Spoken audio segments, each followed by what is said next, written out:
vamos a enseñar un par de ejercicios activos muscularmente para que puedas sacar toda la tensión de los músculos maceteros. Lo primero que vas a hacer es colocarte el puño acá, sin bien alinear la espalda, vas a hacer levemente fuerza hacia arriba y con la mandíbula pones, ¿sí?, hacia abajo. Ese es el primero. El segundo te vas a poner de costado y vas a hacer lo mismo, vas a empujar hacia allá con la mano y la mandíbula para allá. Anda alternando. Quédate 5 segundos en cada posición y repetilo 5 veces.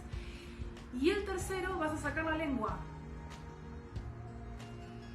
y aflojás, ¿sí?, varias veces, porque eso te va a aflojar toda la parte de atrás y te va a aliviar mucho más rápido toda esta tensión. Espero que te sirva.